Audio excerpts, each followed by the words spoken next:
சுதந்திரம் அடைந்து 5-6 ஆண்டுகள் ஓடிவிட்டன. இப்போது காஷ்மீரை இணைத்தால் என்ன என்று கடிதம். அதற்கு நேரு எழுதுகிறார், இன்னமும் பாகிஸ்தானில் 40% மேலான இஸ்லாமியர்கள் தங்களை பாகிஸ்தானோடு இணைத்துக் கொண்டு மன ரீதியாக மத ரீதியாக வாழுகிறார்கள். அவர்களை பக்குவப்படுத்துவதற்கு இன்னும் சில காலம் தேவைப்படுகிறது. அவர்கள் மீது தவறல்ல, அவர்களுக்கு நம்பிக்கையை ஊட்டுகிற அளவிற்கு இந்துக்களாகிய நாம் நடந்து கொள்ள வேண்டிய கடமையும் கட்டாயமும் நமக்கு இருக்கிறது. அதற்கு காலம் தேவை என்று பதில் இருக்கிறார். பொய் பொய்யா பேசுற. நான் வக்ஃப் போர்டுல எல்லாத்தையும் உடைச்சு வச்சிருக்கேன். ரிப்போர்ட் தப்பா வந்திருக்கு, அது வேற விஷயம். நீங்க மெஜாரிட்டி வச்சுக்கிட்டீங்க. அங்க வந்திருக்க சாட்சியத்திற்கும் நாங்கள் செய்த குறுக்கு விசாரணை வந்த சாட்சியத்திற்கும் நீ கொண்டு வர சட்டத்திற்கும் இப்ப நீ பேசுற பேச்சுக்கும் டேலி ஆச்சுன்னா நான் ராஜினாமா பண்ணிட்டு போயிடுறேன். ராஜினாமா பண்ணிட்டு போறான நரேந்திர நாடாளுமன்றத்தில் அமித்ஷா உட்கார்ந்து இருந்தார். ஐ அம் ரெடி டு ரிசைன். அப்ப மதம் வேற, ஜாதி வேற, மொழி வேற, பழக்க வழக்கம் வேற, உணவு வேற, உடை வேற, இத்தனை வேற்றுமைகளையும் கொண்டு வந்து ஒற்றுமையாக கொண்டு வர வேண்டும் என்று சொன்னால் என்ன செய்ய வேண்டும் என்று திட்டமிட்ட ஆவணம் தான் அரசியல் சட்டம். அந்த அரசியல் சட்டம் சொல்லுகிறது, we the people of India having solemnly resolved to constitute India into a sovereign, secular, socialistic, democratic republic. அரசியல் சட்டத்தை மாற்றிக் கொள்வதற்கு நாடாளுமன்றத்திற்கு எல்லா உரிமையும் இருக்கிறது. ஆனால் எதையெல்லாம் மாற்றக்கூடாது, அடிப்படை பண்புகளை மாற்றக்கூடாது. அடிப்படை பண்புகள் என்னென்ன? 13 ஜட்ஜ் 68 நாள் தொடர்ந்து ஆர்குமெண்ட், கேசவானந்த பாரதி கேஸ். இதெல்லாம் நீ மாற்றக்கூடாது. நாடாளுமன்றத்திற்கு அதிகாரம் இல்லை. அதுல செக்யூலரிசம் இருக்கு, அதுல ஈக்குவாலிட்டி இருக்கு. அரசியல் சட்டத்தினுடைய மாண்புகளை சரத்துக்களை காப்பாற்றுவேன் சொல்லிட்டு அதே அரசியல் சட்டத்தில் இருக்கிற மதச்சார்மையை குழி தோண்டி புதைக்க வேண்டும், அரசியல் சட்டத்தை திருத்த வேண்டும் என்று இந்தியாவினுடைய குடியரசுத் தலைவர் சொல்லுகிறார் என்றால் அதை நாடாளுமன்றத்தில் நான் சொன்ன ஐயோ அவரை பத்தி பேசலாமா? நான் உங்கள் முன்னாலே நிற்பதற்கு காரணம் அவர்களை விட நான் அறிவில் சிறந்தவன் என்பதல்ல. திராவிட முன்னேற்ற கழகத்தினுடைய தலைவர், தமிழ்நாட்டுடைய முதலமைச்சர், திராவிட மாடல் ஆட்சியினுடைய நாயகர் வக்ஃப் வாரிய சட்டம் குறித்த இந்த நாடாளுமன்றத்தினுடைய நிலைக்குழுவில் நான் இடம்பெற வேண்டும் என்று விரும்பி எனக்கு ஆணையிட்டு கட்டளையிட்டு அந்த பணியை ஏறத்தாழ ஓராண்டு காலம் செவ்வன செய்தவன் என்கின்ற மன நிறைவோடு நீங்கள் அழைத்ததற்காக நான் இங்கே வந்திருக்கிறேனே அல்லாமல் எனக்கு முன்னாலே உரையாற்றிய சான்றோர் பெருமக்களை விட நான் அறிவுடையவன் என்றோ திறமையானவன் என்றோ நான் கருதி கொள்பவன் அல்ல. என்றாலும் எல்லோரும் சேர்ந்து தேர்தலுக்கு வேண்டும், இலக்கை அடைய வேண்டும் என்ற உணர்வோடு இங்கே நாம் கூடியிருக்கிறோம். நம்முடைய சுபவி அவர்கள் இங்கே பேசுகிற போது சொன்னார், அரசியல் சட்டத்தை எழுதிய அரசியல் சட்டத்தினுடைய வரைவு குழு தலைவர் அம்பேத்கரை போற்றுகிறோமே, அவர் பெயரால் இன்றைக்கு பாரதிய ஜனதா கட்சி உட்பட விழா எடுக்கிறார்களே, அந்த பெருமகனாரை நாடாளுமன்றத்திற்குள்ளே அரசியல் நிர்ணய சபையிலே அனுப்பி வைத்த பெருமை இஸ்லாமியர்களுக்குத்தான் உண்டு என்பதை இங்கே கோடிட்டு காட்டினார்கள். எனவே நான் அரசியல் நிர்ணய சபையிலே இருந்து தொடங்குகிறேன். முதலில் நான் யாருக்கு நன்றி சொல்ல வேண்டும் என்று சொன்னால், இந்த வக்ஃப் வாரிய சட்டத்தினுடைய முதல் கூட்டம் டெல்லியிலே கூட்டப்பட்டு ஒவ்வொரு மாநிலமாக சுற்றுப்பயணத்தை மேற்கொண்டோம். குஜராத் மாநிலத்திற்கு இந்த குழு செல்லுகிறது. குஜராத் மாநிலத்திற்கு குழு செல்லுகிறது என்று சொன்ன உடனேயே எங்களையும் அறியாமல் எங்களுக்கு ஒரு படபடப்பு. மோடியினுடைய ஊர் அல்லவா, அங்கே போகிறோம் என்று. அதே தேதியில் தமிழ்நாட்டுடைய முதலமைச்சர் டெல்லிக்கு பிரதமரை சந்திப்பதற்காக டெல்லி வருகிறார். திராவிட முன்னேற்ற கழகத்தினுடைய பொருளாளர், மக்களவை குழுவினுடைய தலைவர் அண்ணன் TR பாலு அவர்கள் எங்களுக்கு ஒரு தாக்கீது அனுப்புகிறார், முதலமைச்சர் வருகிறார், நாடாளுமன்ற உறுப்பினர்கள் தவறாமல் டெல்லியில் இருக்க வேண்டும் என்று. நான் அவரிடத்திலே சொன்னேன், முதலமைச்சரிடத்திலே கேட்டு சொல்லுங்கள், நான் குஜராத்திற்கு செல்வதா டெல்லியில் இருப்பதா என்று கேட்டேன். முதலமைச்சரே என்னுடைய தொலைபேசிக்கு நேரில் வந்தார். முதலமைச்சரை டெல்லியில் வரவேற்பதல்ல உங்கள் வேலை, இந்த நாட்டில் இருக்கிற 15% இஸ்லாமியர்களின் உரிமையை காப்பதுதான் உங்கள் வேலை, நீங்கள் அங்கே செல்லுங்கள் என்று சொன்னார். எனவே முதலில் அவருக்கு என்னுடைய நன்றியை, வணக்கத்தை, பாராட்டுதலை என்னுடைய சார்பிலும் உங்கள் சார்பிலும் நான் தெரிவிக்க விரும்புகிறேன். அரசியல் நிர்ணய சபையிலே என்ன நடந்தது என்பதை நாடாளுமன்றத்திலே நான் சொன்னேன். நான் பல கூட்டங்களிலே சொல்லியிருக்கிறேன். எல்லோரும் அதை காணொலி வாயிலாகவும் காணொலி காட்சி மூலமாகவும் நீங்கள் வலைதளங்களிலே பரப்பியிருக்கிறீர்கள். இந்தியாவிற்கு சுதந்திரம் கொடுக்க வேண்டும் என்று முடிவெடுத்து விட்டார்கள் வின்சென்ட் சர்ச்சிலும் கிளமெண்ட் அட்லியும். கிளமெண்ட் அட்லி இங்கிலாந்தினுடைய பிரதமர், அப்போது ஆட்சியை இழந்தவர் வின்சென்ட் சர்ச்சில். 2 பேருமாக சேர்ந்து ஒப்புக்கொண்டார்கள் இந்தியாவிற்கு சுதந்திரம் வழங்க வேண்டும் என்று. எப்படி வழங்குவது? ஜின்னா பாகிஸ்தான் கேட்கிறார். இந்துஸ்தானத்திலே சொல்லப்படுகின்ற இந்தியாவிலே, வரப்போகிற இந்தியாவிலே இஸ்லாமியர்கள் இத்தனை கோடி இருக்கிறார்கள். அவர்களுக்கெல்லாம் என்ன செய்ய வேண்டும்? எப்படிப்பட்ட கருத்துக்களை அவர்கள் கொண்டிருக்கிறார்கள்? இந்தியாவிற்கு போய் எல்லா கட்சிகளையும் கேளுங்கள், எல்லா தலைவர்களையும் பாருங்கள், எல்லா சமூகத்தையும் பாருங்கள். நிறைவாக அங்கே இருப்பது 3 அரசியல் அமைப்பு தான். ஒன்று இந்திய தேசிய காங்கிரஸ் கட்சி, இன்னொன்று முஸ்லீம் லீக், இன்னொன்று 542 சமஸ்தானங்கள் இருந்தன. புதுக்கோட்டையில இருந்து ஹைதராபாத்தில இருந்து 542 சமஸ்தானங்கள் இருந்தன. அவர்களுக்கென்று தனி இறையாண்மை, தனி மன்னர்கள், அவர்களுக்கு ஒரு கூட்டமைப்பு. இந்த 3 தான் அரசியல் நிறுவனங்கள், பொலிட்டிக்கல் இன்ஸ்டிடியூஷன்ஸ். தனி மனிதர்களை கருத்து கேட்டதற்கு பிறகு இந்த 3 அமைப்புகளை கேளுங்கள் என்று சொன்னபோது கிரிப்ஸ் தூதுக்குழு அங்கே இருந்து வந்தது. அந்த கிரிப்ஸ், லார்ட் கிரிப்ஸ் என்கிற தூதுக்குழு வந்தபோது ஆயிரக்கணக்கானோர் சாட்சியம் அளித்தார்கள். ஆனால் 3 நிறுவனங்கள் சாட்சியம் அளித்தன. அந்த 3 நிறுவனங்களின் சார்பில் வெள்ளைக்காரனுக்கு முன்னால் போய் இந்தியா இப்படித்தான் இருக்க வேண்டும் என்று சாட்சியம் அளித்த 3 பேர் யார் தெரியுமா என்று நான் பலமுறை சொல்லியிருக்கிறேன், மீண்டும் இங்கே பதிவு செய்கிறேன். இந்திய தேசிய காங்கிரஸ் கட்சியின் சார்பில் அன்றைக்கு வரப்போகிற இந்தியா எப்படி இருக்க வேண்டும் என்று வெள்ளைக்காரனுக்கு முன்னால் சாட்சியம் அளித்தது அபுல் கலாம் ஆசாத். முஸ்லீம் லீக் சார்பில் சாட்சியம் அளித்தது ஜின்னா. 542 சமஸ்தானங்களின் சார்பில் சாட்சியம் அளித்தது பீகார் நவாப். இந்தியாவுக்கு சுதந்திரம் எப்படின்னு சொன்னதே 3 முஸ்லீம். அந்த முஸ்லீம் இந்த தேசத்தில் இருக்கக்கூடாது என்று கூக்குரல் எழுப்பினால், கயவர்களே, உங்களுக்கு என்ன யோகியதை இருக்கிறது? நான் இன்னொரு படி மேலே போய் சொல்லுகிறேன். பாகிஸ்தானை பற்றி பேசுகிறீர்கள், காஷ்மீரை பற்றி பேசுகிறீர்கள். அரசியல் சட்டத்தின் 370வது எடுத்து விட்டோம். இந்த அரசாங்கத்திற்கு கிடைத்திருக்கிற மிகப்பெரிய வெற்றி. நாங்கள் தான் அதை செய்தோம். நேரு பஞ்சமாபாதனம் செய்தார் என்றெல்லாம் சொல்லுகிறீர்களே. நேருவினுடைய வரலாற்றை எடுத்து படித்து பாருங்கள். அவர் எழுதிய கடிதங்கள் தனி புத்தகமாக இருக்கிறது. அவருக்கு வந்த கடிதங்கள் தொகுக்கப்பட்டிருக்கிறது பிரதமராக அரசு ஆவணங்களில். இப்படி சொன்னால் நேருவை தூக்கி வைத்து கொண்டாடுகிறார்கள் திமுக காரர்கள். நேருவோடு நாங்கள் உடன்பட்ட காலமும் இருக்கிறது, எதிர்வினை ஆற்றிய காலமும் இருக்கிறது. ஆனால் இந்த தேசத்தை ஒரு மதச்சார்பற்ற நாடாக அமைத்ததில் நேருவுக்கு இருந்த பங்கு மகத்தானது என்பதை அண்ணா ஒப்புக்கொண்டார், கலைஞர் ஒப்புக்கொண்டார், ஏன் தந்தை பெரியாரே ஒப்புக்கொண்டார். அரசியல் நிர்ணய சபையில் என்ன நடந்தது? 1951 நான் கொண்டு செல்கிறேன். இந்தியா சுதந்திரம் அடைந்ததற்கு பிறகு ஒவ்வொரு மாதமும், ஒவ்வொரு 3 மாதத்திற்கு ஒரு முறை எல்லா முதலமைச்சருக்கும் பிரதமர் எழுதிய கடிதங்கள் 47 இருந்து 63 வரை தொகுக்கப்பட்டு letter of Nehru to the chief ministers என்று தனியாக வந்திருக்கிறது. இந்தியாவில் இருக்கிற அனைத்து முதலமைச்சர்களுக்கும் பிரதமராக இருந்த நேரு எழுதிய கடிதம். அப்படி கவர்னர்களுக்கு எழுதிய கடிதம். மேற்கு வங்காளத்தில் இருக்கிற கவர்னர் கைலாஸ் கட்சு என்கிற சுதந்திர போராட்ட வீரர், மேற்கு வங்காளத்தினுடைய ஆளுநர், அவர் 1951 52 2 கடிதங்களை எழுதுகிறார் நேருவுக்கு. அருமை நண்பர் நேரு அவர்களே, காஷ்மீருக்கு சில உரிமைகளை வழங்கியிருக்கிறோம்.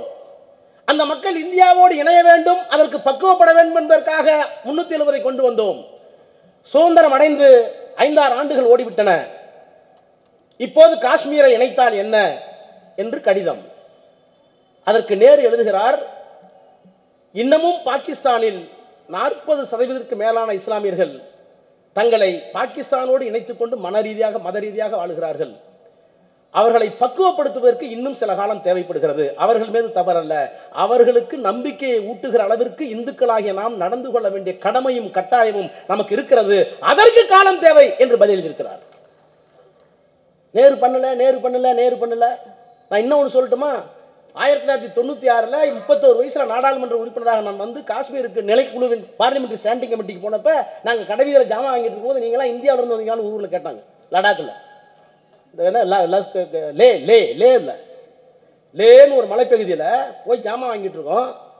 வேசியில் போயிட்டேன், நீங்களாம் இந்தியாவில் இருக்கான்னு கேட்டாங்க. ஆக நீங்கள் இந்தியர்கள் தானா என்று கேட்ட அந்த சமூகத்தை திருத்தி அவர்களுக்கு நம்பிக்கையை ஊட்டி, நாங்கள் பெரும்பான்மை மக்களாக இருக்கிறோம், நீங்களும் இந்தியர்கள் தான், உங்களுக்கு எல்லா உத்தரவாதத்தையும் நாங்கள் தருகிறோம், அப்படி உத்தரவாதத்தை தர மறுத்தால் நாங்கள் மனிதர்களே அல்ல என்கின்ற அந்த உள்ள திணிவை ஏற்படுத்திய பெருமை நேருவுக்கு உண்டு. அதுதான் கனிந்து கனிந்து இன்றைக்கு வாதத்திற்காக சொல்லுகிறேன். நீங்கள் 370 கொண்டு வந்ததற்கு பிறகும் அந்த மக்கள் இந்தியாவோடு இருப்பதற்கு விரும்புகிறார் என்றால் அதற்கு காரணம் நேருவுடைய உழைப்பு, காந்தியினுடைய உழைப்பு, அன்றைக்கு இருந்த தலைவர்களுடைய உழைப்பு. மறுக்க முடியாது. அரசியல் நிர்ணய சபையில் என்ன நடந்தது? இன்றைக்கு சொல்லுகிறார்களே சர்தார் வல்லபாய் பட்டேல் அவர்தான் சிறுபான்மை மக்களுக்கான துணைக்குழுவினுடைய தலைவர். Advisory committee under the constitution for minorities rights. ஒண்ணுக்கு தனித்தனி குழு அமைச்சாங்க. தாழ்த்தப்பட்ட மக்களுக்கு தனி குழு, என்ன உரிமை வேண்டும், மொழிவாரி சிறுபான்மை மக்களுக்கு என்ன உரிமை வேண்டும், அதற்கு ஒரு சப் கமிட்டி. இப்படி சப் கமிட்டி அமைக்கிற போது அரசியல் நிர்ணய சபையிலேயே தனித்தனி குழுக்களாக பிரிந்து தனித்தனி கடமைகளை ஆற்றி தனித்தனி தரவுகளை சேகரித்த நேரத்தில் அந்த குழுவுக்கு தலைவர் சர்தார் வல்லபாய் பட்டேல். சர்தார் வல்லபாய் பட்டேலுக்கு கீழே வேலை பார்த்தவர்கள் யார்? ராஜேந்திர பிரசாத், பின்னாலே குடியரசுத் தலைவர், அரசியல் நிர்ணய சபையினுடைய தலைவர். அதில் இருந்த இன்னொருவர் யார்? டாக்டர் அம்பேத்கர். அதில் இருந்த இன்னொருவர் யார்? பண்டித நேரு. பண்டித நேரு, அம்பேத்கர் இவர்கள் எல்லாம் யாருக்கு கீழே வேலை பார்த்தார்கள் என்றால் சிறுபான்மை மக்களுடைய உரிமைகள் என்று இருக்கிற போது சர்தார் பட்டேலுக்கு கீழே வேலை பார்த்தார்கள். சர்தார் வல்லபாய் பட்டேல் அவ்வளவு தீர்த்தங்களை கொண்டு வந்தார் என்பது உண்மை. அவர்களுக்கு எங்கே சர்தார் வல்லபாய் பிடிக்க ஆரம்பித்தது என்றால் பிரதமராக இருக்கிற நேரு வெளிநாட்டில் இருக்கிறார். 48 காந்தி கொலை செய்யப்படுகிறார். கொலை செய்யப்பட்டதற்கு பிறகு சில காலங்கள் கழித்து ஆர்எஸ்எஸ்க்கு இருந்த தடை நீக்கப்படுகிறது. தடை நீக்கிய உடனேயே நீங்கள் எல்லோரும் தேசபக்தர்கள், காங்கிரஸிலே சேர்ந்து கொள்ளுங்கள் என்று கடிதம் எழுதினார். ஒரே ஒரு தவறு செய்தார். அந்த தவறுக்காக 10,000 கன அடியில் ஒரு சிலை. ஆக சிறுபான்மை மக்களுக்கு எல்லா தலைவர்களும் செய்திருக்கிறார்கள் அரசியல் சட்டத்தில். நான் இன்னும் ஒருபடி மேலே போய் சொல்லட்டுமா? அரசியல் சட்டம் வந்தபோது we the people of India having solemnly resolved to constitute India sovereign, secular, socialistic, democratic republic. இன்னைக்கு இருக்கிற சட்டம், இந்திய மக்களாகிய நாங்கள் இந்தியாவை எப்படி உருவாக்கி இருக்கிறோம் என்றால் இது இறையாண்மை உள்ள ஒரு நாடாக, ஒரு சமதர்ம நாடாக, ஒரு மதச்சார்பற்ற நாடாக, ஒரு ஜனநாயக குடியரசு நாடாக. இதிலே மதச்சார்பற்ற என்கிற வார்த்தை அம்பேத்கர் கொண்டு வந்த சட்டத்திலே இல்லை. அதற்காக செக்குலரிசம் சொல்லுகின்ற மதச்சார்பை வலியுறுத்தாமல் இல்லை. அவர் என்ன சொன்னார் என்றால், நான் நாடாளுமன்றத்தை சொல்லிதான் பெரிய கலவரமே வந்தது. நாடாளுமன்றத்திலே பிரியாம்பிள் ஆஃப் தி கான்ஸ்டிடியூஷன் அரசியல் சட்டத்தினுடைய முகப்புரையை சொல்லுகிற போது கேடி ஷா என்கின்ற அரசியல் நிர்ணய சபையில் இருந்த ஒரு உறுப்பினர், அம்பேத்கர் அவர்களே, பாகிஸ்தான் பிரிந்து விட்டது, they declared themselves a theocratic state. Pakistan பிரிந்ததற்கு பிறகு மதவழி தேசியம் என்று ஒப்புக்கொண்டார்கள். அந்த நாட்டுக்கு அரசாங்க மதமே இஸ்லாம் மதம் தான். அப்ப மதவழி நாடு, அது ஒரு மத சார்பற்ற நாடு என்று ஒப்புக்கொண்டார்கள். ஆனால் இந்தியாவில் இன்னமும் இஸ்லாமியர்கள் இருக்கிறார்கள், கிறிஸ்தவர்கள் இருக்கிறார்கள், தங்களை இந்துக்கள் என்று உணராத தாழ்த்தப்பட்டு இருக்கிறார்கள். அது தனி கதை. 1937 வரைக்கும் தாழ்த்தப்பட்டவர்கள் யாரும் இந்துக்கள் அல்ல. எங்க தாத்தா பத்திரத்தை எடுத்து பாருங்க. எங்க தாத்தா பத்திரத்தில் இந்துங்கிறதே கிடையாது. சைவன்னு போட்டிருக்கு, ஜாதி போட்டிருக்கு, இல்லைன்னா வைணவன்னு போட்டிருக்கு, ஜாதி போட்டிருக்கு, இந்துங்கிற பேர் இல்லை. அன்றைக்கு தாழ்த்தப்பட்ட மக்கள் இந்துக்களாக உணரவில்லை. அவர்களையும் இந்துக்களில் சேர்த்த பெருமை காந்திக்கு உண்டு. அது சண்டை, தனி சண்டை. அதனாலதான் 2ஆம் வட்டமேஜை மாநாட்டுக்கு போறப்ப இங்க இருந்த தாழ்த்தப்பட்ட தலைவர்கள் எல்லாம் கையில வாயில ஒரு கோலையை கட்டிட்டு போனாங்க. சிவராஜா இருந்தாலும் MC ராஜாவா இருந்தாலும் ஒரு கோலையை கட்டிட்டு போனாங்க. பின்னாடி ஒரு விளக்கமாத்த கட்டிட்டு போனாங்க. எங்க இங்கிலாந்துக்கு என்னங்க இப்படி வந்திருக்கேன்னு கேட்டாங்க. இதான் எங்க நிலைமை இந்து மதத்தில். நாங்கள் நடந்தா அதை கூட்டிக்கணும், நாங்கள் துப்புனா இதில் தான் துப்பிக்கணும், தெருவில் துப்பக்கூடாது. எங்களை ஏன் இந்து என்று அழைக்கிறீர்கள்? we are not the integral part of Hindus. சொன்னது அம்பேத்கர், சொன்னது தாழ்த்தப்பட்ட தலைவர்கள். அதற்கு பிறகு வேறு சங்கடம் வந்த காரணத்தினால் ஒப்புக்கொண்டார்கள். அந்த அரசியல் நிர்ணய சபையில் சர்தார் பட்டேல் அவர்கள் தலைமையிலே இருந்து எல்லா பிரிவுகளையும் கொண்டு வந்து இஸ்லாமிய பெருமக்களுக்கு உரிமை கொடுத்த நேரத்தில் செக்யூர்ட் என்கிற வார்த்தை அரசியல் சட்டத்தில் இல்லை. கேடி ஷா கேட்கிறார். அதற்கு சொல்லுகிறேன், நாம் பாகிஸ்தானை போல unless and until we openly declared that this country is a theocratic country, what does it mean? It is a secular country. I do not believe such a bad elements will come to power and say it is a theocratic government. இதை சொல்ல வேண்டிய அவசியம் இல்லை. நம்ம என்ன மதச்சார்பற்ற நாடு தானே, நம்மகிட்ட இஸ்லாமியர் இருக்கிறாங்க, கிறிஸ்தவர் இருக்காங்க, இந்துக்கள் இருக்கிறாங்க. நம்ம எந்த மதத்தையும் சொல்ல பாகிஸ்தான் மாதிரி இதை வெளிப்படையாக சொல்ற அளவுக்கு மோசமான கெட்ட நடத்தை உள்ளவர்கள்லாம் ஆட்சிக்கு வரமாட்டார்கள் என்று நம்புகிறேன் என்று அம்பேத்கர் சொன்னார். அவர் நம்பிக்கையை பொய்த்த கூட்டம் இன்றைக்கு ஆண்டு கொண்டிருக்கிறது என்று நாடாளுமன்றத்தில் சொன்னேன். ஒரே கூச்சல் குளம், ஒரே பேட் எலிமெண்ட்ஸ். நான் சொல்லையா, அம்பேத்கர் சொல்லியிருக்காரு, I do not foresee such a bad elements will come to power. நான் அப்படி எண்ணவில்லை, இப்படி மோசமானவனா வருவான். வந்துட்டீங்களா ஐயா? என்ன நான் பிரிவிலேஜ் மோசம் கொண்டு வருவனர் ஒரு அமைச்சர், உனக்கு தெம்பு இருந்தா திராவிட கொண்டு வா, அம்பேத்கர் புத்தக காமி எனக்கு இருக்குன்னு. இப்ப இந்த சட்டத்தில் என்ன தெரியுமா நடந்தது? ஓராண்டு காலம் வக்பாரியத்தில் நாங்கள் எல்லா மாநில தலைவர்களுக்கு சென்றோம். மூத்த வழக்கறிஞர்கள் எவ்வளவு ஃபீஸ் கேட்டா 1 கோடி ரூபாய். எங்களுக்கு முன்னால் வந்து 1 மணி நேரம் 2 மணி நேரம் சாட்சி சொல்வதற்கு மும்பாயில, மகாராஷ்டிராவில், குஜராத்தில் சீனியர் கவுன்சில்ஸ் எல்லாம் பிராமணர்கள், அதுக்கு கீழே அதுக்கு அடுத்து அந்த பெரிய அதிகாரிங்க, அந்த மாநிலத்தில் பெரிய வக்கீலுங்க. இப்ப சொன்னாரு ஷாராமா சொன்னாரு, இந்த சட்டத்தினுடைய பிரிவு 40 என்ன சொல்லுதுன்னா, சர்வே கமிஷனர் இருக்கார், செக்ஷன் 4 வக்போர்டுக்குன்னு சர்வே கமிஷனர் இருக்கார். அந்த சர்வே கமிஷனரே ஒரு சிவில் கோர்ட். ஒரு வக்ஃப் சொத்தை இது வக்ஃபுடைய சொத்து என்று கண்டறிவதற்கு அவர் சிவில் கோர்ட், பத்திரத்தை பார்க்கணும், எல்லாம் பார்க்கணும், சாட்சியங்களை சேர்க்கணும், எல்லாம் பண்ணணும். அவர் சொல்லிட்டா அப்புறம் ட்ரிபியூனலுக்கு போகும். ட்ரிபியூனலுக்கு போனால் அதான் ஃபைனல். அப்புறம் ஹைகோர்ட்டுக்கு போகலாம். கொஸ்டின் ஆஃப் லாவில் சட்டத்தில் பிழை இருந்தாக்க இதான் இது அந்நியில ஒரு சட்ட திருத்தம் 1995 நரசிம்மராவ் கொண்டு வந்தார். நான் இன்னும் கூட சொல்லுகிறேன், நாடாளுமன்றத்தில் கேட்டதான் இங்கேயும் கேட்கிறேன். இந்த வக்ஃப் திருத்த சட்டம் கொண்டு வருவதற்கு 95 என்ன காரணம்? எந்த ஒரு சட்டத்தையும் திருத்தணும்னா அதுக்கு ஏதாவது ஒரு அடிப்படை காரணம் இருக்குல்ல, அதுக்கு ஒரு டிமாண்ட் இருக்கணும்ல. காரணமே இல்லாம ஒரு சட்டம் வருமா? பிசிஆர் ஒன்று இருந்தது, தீண்டாமை ஒழிப்பு சட்டம், அது பத்தலைங்கிறத எல்லா முதலமைச்சர்களும் ஒத்துக்கிட்டாங்க முதலமைச்சர் மாநாட்டில். அதற்கு பிறகு SC/ST அட்ராசிட்டிஸ் ஆக்ட். அப்போ ஒரு சட்டத்தை மேலும் மேலும் கூடுதலாக வழிவுடைமையாக்குவதற்காக வளர்த்து எடுக்கிற போது அதற்கான சமூக காரணங்கள் என்ன, அதற்கான தேவை என்ன, கள நிலவரம் என்ன, ஆன் கிரவுண்ட் என்ன, புள்ளி விவரங்கள் என்ன, இதையெல்லாம் கேட்டு அவர் அரசியல் திருத்துவாங்க. 95 திருத்தினார்கள். என்ன காரணம்? 1971 அன்னைக்கு இருந்த பிரைம் மினிஸ்டர் தலைமையில் ஒரு குழு போட்டாங்க. நாடாளுமன்றத்தில் உருவாக்கப்பட்ட குழு இந்தியா முழுக்க சுற்றி பார்த்தது. இஸ்லாமியர்களுக்கு இன்னும் என்ன உரிமை தேவை, சுதந்திரத்துக்கு பின்னால் அந்த மக்கள் எப்படி இருக்கிறார்கள், அதிலே ஒரு கூறு அவர்களுக்கு இருக்கிற வக்ஃப் சொத்துக்கள் எல்லாம் பாதுகாப்பா இருக்கிறதா, அந்த பாதுகாப்பை உறுதிப்படுத்துவதற்கு என்ன செய்யலாம், அதுக்கு ஒரு ஒயிட் பேப்பர், வெள்ளை அறிக்கை எங்கே தாக்கல் செய்யப்பட்டது? நாடாளுமன்றத்தில் தாக்கல் செய்யப்பட்டது. அந்த அறிக்கை 20 ஆண்டு காலம் 24 ஆண்டு காலம் தூசி தட்டப்படாமல் ஒரு கிடப்பையிலே கிடந்து நரசிம்மராவ் காலத்தில் என்ன காரணத்தினாலோ குரல் எழுப்பப்பட்டு அந்த வெள்ளை அறிக்கையின் அடிப்படையில் என்னென்ன தேவைகள் இருக்கிறதோ அப்போது வக்ஃப் வாரிய சட்டம் திருத்தப்பட்டு செம்மைப்படுத்தப்பட்டது. அப்படி செம்மைப்படுத்தப்பட்டதால் தான் செக்ஷன் 40 பிரிவு 40 என்ன சொல்லுகிறது என்றால், சர்வே கமிஷன் நடத்துறபடி நடத்தட்டும், சர்வே கமிஷனர் போறபடி போகட்டும், அரசாங்கம் போறபடி போகட்டும். ஒருவேளை சர்வே கமிஷனர் சரியில்லாம போய் அரசாங்கம் ஒரு மதச்சார்பற்ற முறையில் நடந்து கொள்ளாமல் இருந்து அந்த மாவட்ட ஆட்சித்தலைவர் ஒரு இந்துவாக இருப்பாரானால், ஒரு சொத்து வந்து வக்ஃப் சொத்து என்று அறியப்பட்டால், அது தெரிய வந்தால், இந்த 2 பேரும் அமைதியா இருந்தா வேற வழி இல்லை, அந்த போர்டுக்கு அதிகாரத்தை கொடுத்தார்கள். அந்த போர்டு என்ன செய்யணும்? சிவில் கோர்ட் அதிகாரத்தை கொடுத்தாங்க.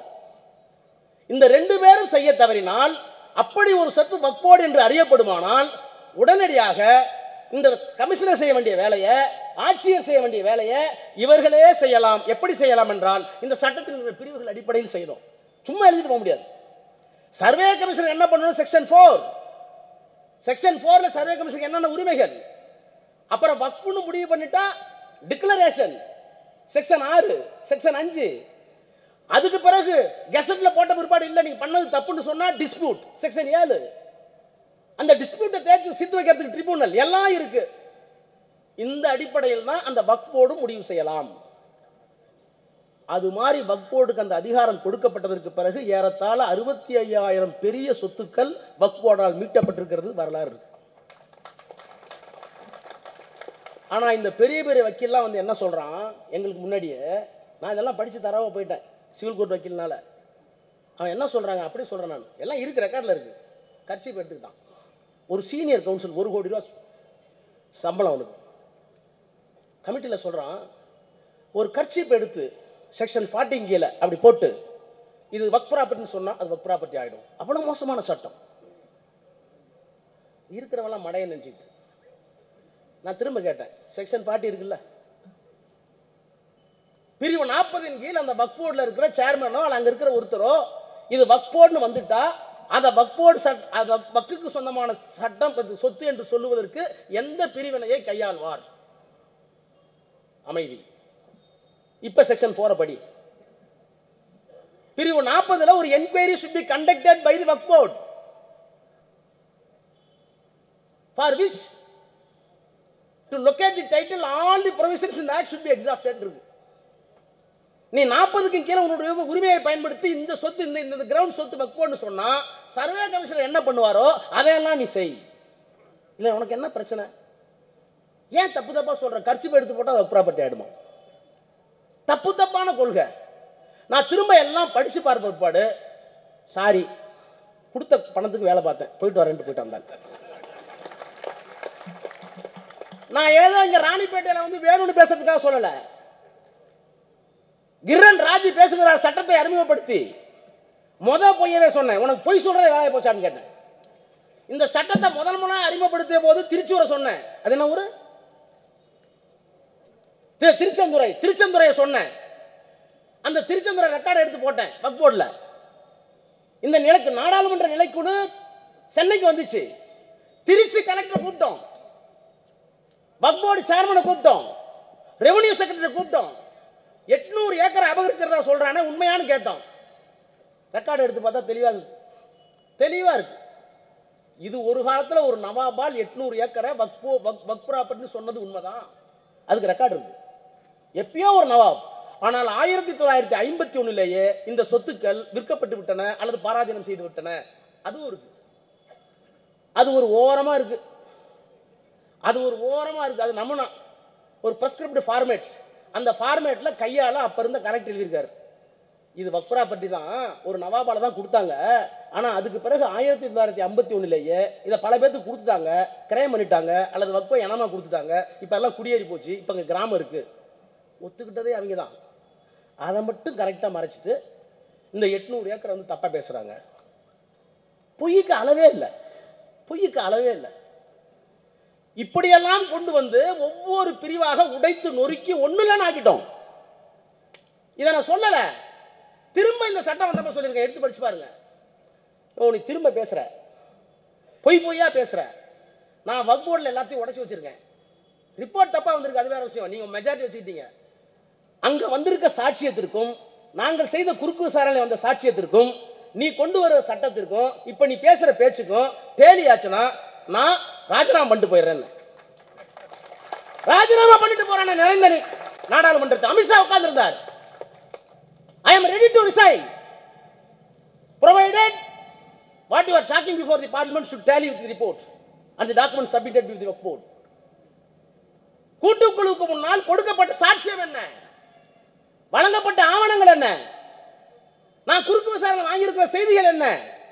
இங்க நீ பேசுற பேசி என்ன ஊரை ஏமாத்துற? நீ எங்களை பேச விட மாட்டேங்கிற. நான் இப்பவும் சொல்றேன், அதை ரெண்டையும் டேலி ஆயிடுச்சுன்னா நான் நாடாளுமன்றத்தில் ரிசைன் பண்ணிட்டு போறேன்னு வாயை பொத்திக்கிட்டான். இன்ன வரைக்கும் பதில் இல்லை. என்ன பார்த்து பேசுறதே இல்லையா? நான் உங்களுக்கு சொல்றேன், என்ன பார்த்து பேச எனக்கா பெருமை? எங்களுக்கு பின்னால் எங்களை இயக்கிக் கொண்டிருக்கிற முத்துவேல் கருணாநிதி ஸ்டாலின் என்ற மகத்தான மனிதனும் அந்த மனிதனுக்கு பின்னால் இருக்கிற பெரியார், அண்ணா, கலைஞர், அம்பேத்கர் என்ற மாபெரும் தலைவர்களும் எங்களை இயக்கிக் கொண்டிருக்கிற காரணத்தினால் நாடாளுமன்றத்தில் எங்களை பார்த்தால் பயப்படுகிறார்கள்.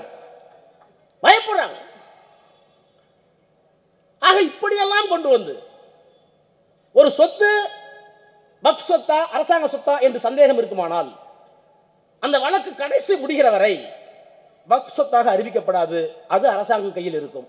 என்ன நியாயம்? சும்மா நாச்சு ஒருத்தர் வக்ஃப் சொத்துல ஒரு கேஸை போட்டு விட்டுறான். ராணிப்பேட்டையில் ஒரு 40 ஏக்கர் இருக்கு, அது ஒரு பெரிய வணிக வளாகம் இருக்கு. அதுக்கு ஏதாவது ஒரு டாக்குமெண்ட் வச்சு இது என்னதுன்னு போட்டுறான், நம்பர் பண்ணிக்குவான் கேஸை. இந்த கேஸ் முனிசிபல் கோர்ட்டில் முடிஞ்சு, அப்புறம் டிஸ்ட்ரிக்ட் கோர்ட்டில் முடிஞ்சு, அப்புறம் ஹைகோர்ட்டில் முடிஞ்சு, அப்புறம் சுப்ரீம் கோர்ட் போறதுக்குள்ள 35 வருஷம் ஆயிடும். என்ன சொல்றாங்க கிளவரா, எப்படி ஏமாத்துறான் பாருங்க.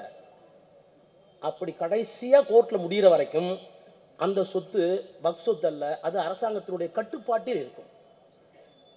அதுக்குள்ள யார் சாவரா எவன் போகிறான் அதை பற்றி கவலையே பட மாட்டான். 35 வருஷம் கழிச்சு அந்த சொத்து சுப்ரீம் கோர்ட்டில் வர்றதுக்குள்ள இங்கே கோவில் கட்டி பிடிச்சிருவாங்க, பிள்ளையார் வச்சிருவாங்க, நம்ம ஒன்றும் பண்ண முடியாது.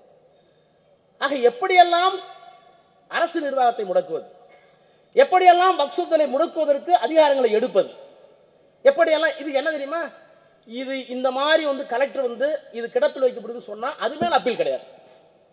நீ கேஸுக்கு தான் போலாம், கலெக்டர் போட்ட உத்தரவுக்கு அப்பீல் கிடையாது, ட்ரிபியூனல் ஃபைனல் கிடையாது. இப்படி கட்டுக்கதையில் விட்ட காரணத்தினால தான் நீ சொல்றது எல்லாமே காக் அண்ட் புல் ஸ்டோரி, கட்டுக்கதைன்னு சொன்ன. நாங்கள் பேசுவதற்கு எந்த பதிலும் கிடையாது. நான் இப்போது சொல்கிறேன், அரசியல் நிர்ணய சபையிலே மைனாரிட்டி என்று சொல்லப்படுகிற சிறுபான்மை மக்களுக்கு என்ன பாதுகாப்பு? நான் இன்னும் சொல்லட்டுமா? இப்ப சொன்னாரே சுபவி, இந்தியா சுதந்திரம் அடைந்த போது அந்த சுதந்திரத்தை மகிழ்வோடு ஏற்றுக்கொண்டாரா காந்தி? நவகாலியில் உட்கார்ந்து இருந்தார், ரத்த ஆறு ஓடுனுச்சு, எல்லை காந்தி அங்கே நின்னார். என்ன காரணம்? அரசியல் சட்டத்தில் ஏன் இவ்வளவு சிக்கல்? ஏன் 2 ஆண்டு காலம் இதை கொண்டு வரதுக்கு காலமாச்சு? சீசா கொண்டு வரலாம்ல? என்ன பிரச்சனை? வெள்ளக்காரன் துப்பாக்கி கீழே வச்சிருந்தான், தேசிய ஒருமைப்பாடுன்னு. துப்பாக்கி கீழே இந்தியா ஒரு ஒருமைப்பாடு உள்ள நாடாக வச்சிருந்தான். ஆனா அவன் போனதுக்கு பிறகு என்ன செய்யறது? நேருவுக்கு புரியல, காந்திக்கு புரியல. எல்லாரும் உட்கார்ந்து பேசுறாங்க, இத்தனை ஜாதி இருக்கு, இத்தனை மொழி இருக்கு, இத்தனை உணவு இருக்கு. நான் கட்டுற வேட்டி அங்க கட்ட மாட்டேங்கிறான். நான் சாப்பிட்ற கறியை மணிப்பூர்ல சாப்பிட்றது இல்லை, மணிப்பூர்ல சாப்பிட்ற கறியை நான் சாப்பிட்றது இல்லை. நம்ம ஊர் இட்லி ராஜஸ்தான் இல்ல, ராஜஸ்தான் அங்க இருக்க குல்ஃபி இங்க இல்ல. அப்ப உணவு மாறி இருக்கு, உடைவு மாறி இருக்கு, பழக்க வழக்கம் மாறி இருக்கு, கலாச்சாரம் மாறி இருக்கு. ஏறும் பொழுதுல கல்யாணம் நம்ம சொல்றோம், அங்க இறங்கும் பொழுது 6 மணிக்கு கல்யாணம் நடத்துறோம். அப்ப மதம் வேற, ஜாதி வேற, மொழி வேற, பழக்க வழக்கம் வேற, உணவு வேற, உடை வேற, இத்தனை வேற்றுமைகளையும் கொண்டு வந்து ஒற்றுமையாக கொண்டு வர வேண்டும் என்று சொன்னால் என்ன செய்ய வேண்டும் என்று திட்டமிட்ட ஆவணம் தான் அரசியல் சட்டம். அந்த அரசியல் சட்டம் சொல்லுகிறது, we the people of India having solemnly resolved to constitute India into a sovereign, secular, socialistic, democratic republic. 13 நீதிபதிகள் உட்கார்ந்தாங்க 1972ல. சுதந்திரம் வந்து 47, அரசியல் சட்டம் அமலுக்கு வந்து 50, 51. 22 ஆண்டுகளுக்கு பிறகு உச்ச நீதிமன்றம் 13 நீதிபதிகளை கொண்ட அமர்வு உட்கார்ந்துச்சு.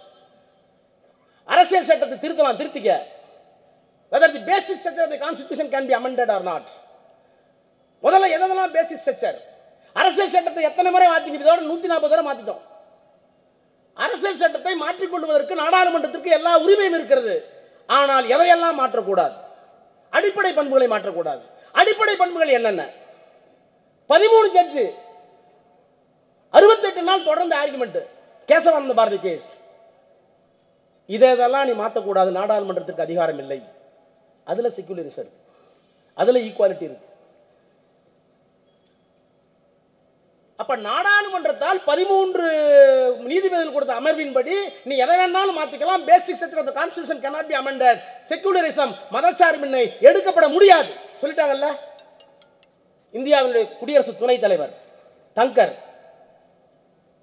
ஸ்பீக்கர்ஸ் கான்ஃபரன்ஸ், மாநிலங்களில் இருக்க ஸ்பீக்கர் கான்ஃபரன்ஸ், எல்லா சபாநாயகருக்கான மாநாடு இருக்குல்ல, அரசு பூர்வமான மாநாடு, அந்த மாநாட்டில் சொல்றார் 72 ஜட்ஜ்மெண்ட் தவறு, அரசியல் சட்டத்தை திருத்த வேண்டிய அவசியம் வந்து விட்டது என்று இந்தியாவினுடைய குடியரசுத் தலைவர். எது மேல சத்தியம் எடுத்து வந்த நீ? அரசியல் சட்டத்தினுடைய மாண்புகளை, சரத்துக்களை காப்பாற்றுவேன் சொல்லிட்டு அதே அரசியல் சட்டத்தில் இருக்கிற மதச்சார்மையை குழி தோண்டி புதைக்க வேண்டும், அரசியல் சட்டத்தை திருத்த வேண்டும் என்று இந்தியாவினுடைய குடியரசுத் தலைவர் சொல்லுகிறார் என்றால் அதை நாடாளுமன்றத்தில் நான் சொன்ன ஐயோ அவரை பத்தி பேசலாமா? யோ நாங்க கடவுளை பத்தியே பேசுறேன், நீ யார் எனக்கு? நான் சொன்னேன், யோ நாங்க கடவுளை எல்லா கடவுளையுமே நான் பேசுவேன். Who is this gentleman? After all, Thangar. இப்படிதான் இருக்குன்னு சொன்னேன்.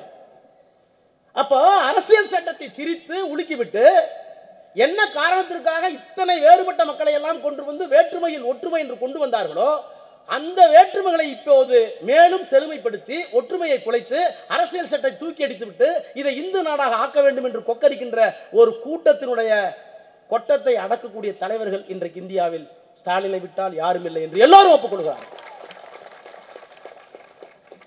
அதுக்கு ஒரு காரணம் இருக்கு. என்ன காரணம் என்றால் மோடியை மம்தா எதுக்குறாங்க.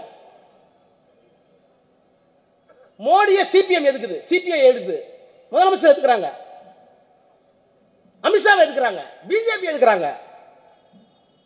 அவர்களுடைய தனி மனித போக்கை அல்லது ஜனநாயகத்திற்கு விரோதமான போக்கை, மதசார்பின்மைக்கு எதிரான போக்கை ஒரு தனி மனிதர்களாக நின்று அவர்கள் போராடுகிறார்கள்.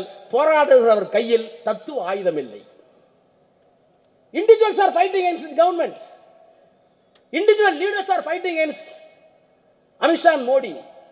ஆனா அவங்க கையில ஒரு தத்துவார்த்த ஆயுதம் இல்லை. அந்த ஆயுதத்தை கொண்டிருக்கிற ஒரே தலைவன் திராவிட இயக்கத்தினுடைய தலைவன் முத்துவேல் கருணாநிதி ஸ்டாலின். எங்கள்கிட்ட தான் அந்த தத்துவத்தை முறியடிக்கிற, உன்னுடைய தத்துவத்தை முறியடிக்கக்கூடிய ஆயுதம் பெரியாரால், அண்ணாவால், கலைஞரால் எங்களுக்கு வடிவமைக்கப்பட்டு அம்பேத்கரால் கொடுக்கப்பட்டிருக்கிறது. அந்த தத்துவ களத்தோடு நாங்கள் இருக்கிற காரணத்தினால்தான் இந்த மாமனிதர் ஸ்டாலினை வெல்லுவதற்கு இந்திய அரசியலில் எவனும் இல்லை என்று சொல்ல காலத்தில் ஒரு வீரத்தை தொட்டிருக்கிறார். நம்முடைய ஆளுநர் நவாஸ் சொன்னார், ராஜா சாய்பாயிட்டார்னு. அவருக்கு ஆசை சாய்பாயிட்டார்னு. நான் சொல்லுகிறேன், நாம் எல்லோரும் முதலில் மனிதர்கள். ஒரு மனிதன் இன்னொரு மனிதனால் அடிமைப்படுத்தப்பட்டால், ஒரு மனிதன் இன்னொரு மனிதனால் திமிரோடு அடக்கப்பட்டால், ஆளுமை செய்யப்பட்டால், அப்படி அடக்கப்படுகிற குரலுக்காக நிற்கிற குரல் தான் திராவிடத்தின் குரல். அங்கேதான் ராஜா நிற்பான். ஒருவேளை ராணிப்பேட்டையிலே பெரும்பான்மை மக்களாக இஸ்லாமியர்கள் இருந்து, அங்கே ஒரு 10 பேர் இந்துக்களோ கிறிஸ்தவர்கள் இருந்து அவர்கள் அடக்கப்படுவார்களானால் அடக்கப்பட்ட பக்கம் தான் நிற்பேனே தவிர சாய்வு பக்கம் ராஜா நிற்க மாட்டான். அதுதான் பெரியார் கொடுத்த திணிவு. சேகுவாரத்தை கேட்டாங்களே, சேகுவார் எங்கே பிறந்தார்? அவர் பிறந்த தேசம் அர்ஜென்டினா. எங்கே அமைச்சராக வந்தார் புரட்சிக்கு பிறகு? கியூபா. அமைச்சர் பதவியை தூக்கி எறிந்து விட்டு பொலிவியாவுக்கு போகிறார், பக்கத்து நாட்டில். அங்கே அடக்கப்பட்ட சமுதாயம் புரட்சி நடந்து கொண்டிருக்கிறது. அந்த புரட்சிக்கு தலைமை தாங்குகிறான் ஆயுதம் ஏந்தி. அவனிடத்திலே பத்திரிகையாளர்கள் கேட்டார்கள், சேகுவாரா, நீ பிறந்தது அர்ஜென்டினா, ஆண்டு கொண்டிருந்தது கியூபா, புலிவியாவுக்கு எந்த போராடுகிறாய் என்று கேட்டான். அவன் சொன்ன வாசகம் தான் நான் கல்லறையில் இன்றைக்கும் இருக்கிறது. எந்த தேசம் அடிமை கெட்டு கிடக்கிறதோ அந்த தேசத்திற்கு நான் தொண்டாற்றுவேன். அந்த தேசம் தான் என்னுடைய சொந்த தேசம். எந்த தேசம் அடிமை பெற்று கிடக்கிறதோ அந்த தேசம் என் அன்னை தேசம் என்று சொன்னான். அந்த வாசகம் இன்றைக்கும் என் கல்லறையில் பொறிக்கப்பட்டிருக்கிறது. நான் சொல்லுகிறேன், திராவிட முன்னேற்ற கழகத்தின் சார்பில் திராவிட நட்பு கழகமாக இருந்தாலும், திராவிட முன்னேற்ற கழகமாக இருந்தாலும், ராஜாவாக இருந்தாலும், சுபவியாக இருந்தாலும், கஸ்பராக இருந்தாலும், யார் அடக்கப்படுகிறார்களோ, யார் ஒடுக்கப்படுகிறார்களோ அவர்களுடைய குரலாக இறுதி மூச்சு வரை நாங்கள் இருப்போம் என்கிற உத்தரவாதத்தை வழங்கி நீதிமன்றத்தில் வெற்றி பெறுவோம் என்கிற உறுதியை, அந்த நம்பிக்கையை உங்களுக்கு தெளித்து உங்களோடு இன்றைக்கும் இருக்கிற உடன் பிறந்த சகோதரர்களாக இருப்போம் என்கிற உறுதியை, உத்தரவாதத்தை வழங்கி விடைபெறுகிறேன். நன்றி, வணக்கம்.